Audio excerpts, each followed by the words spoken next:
Hey OCEARCH'S fans, one of our adult male white sharks named Contender recently had his PSAT tag detach and send us some data. And I wanted to share a little bit with you about what a PSAT is. So this is an alternative tag type, one that we do not put out on every white shark. The term PSAT stands for Pop-Up Satellite Archival Transmitting Tag. And unlike a spot tag, this type of tag doesn't transmit any information while it's attached to the shark, but rather it archives information, specifically data on water temperature, water depth, and light. And we're able to program these tags to detach from the shark after any time. Could be 3 months later, 6 months later, or even a year.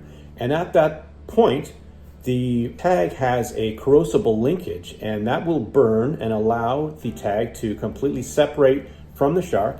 It will pop up or float to the surface and then begin transmitting a summary of the data that it's stored. Because these spot tags can only give us a location when the shark comes to the surface, we often end up with gaps in time and space. But the PSAT track gives us a continuous track. We get multiple locations for each and every day. But just as important is the fact that the PSAT tag measures depth and temperature.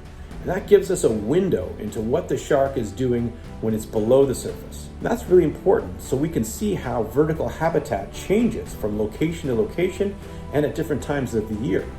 Now, if we're lucky enough and recover one of these tags, then we can do a direct download and get all of the archived information that came from that tag. The results from White Shark Contender's PSAT provide some interesting insight into his biology. For example, he spent time on each day at or near the surface. And overall, he spent about 14% of his time in near surface waters.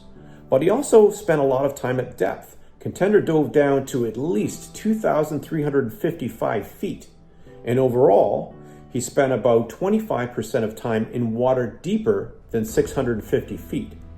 So this shows a lot greater use of deep water if we compare it to other white sharks that are smaller, juveniles and subadults. Now his average depth was about 384 feet. We also learned about Contender's temperature preferences. He spent time in a very wide range of temperatures from 42 to 83 degrees Fahrenheit, but his comfort zone seemed to be at about 65 degrees. That was the average temperature during the whole course of the track. So using a combination of tag types, including PSATs, maximizes what we can learn from each and every shark we sample. It accelerates white shark science and ultimately helps protect these apex predators.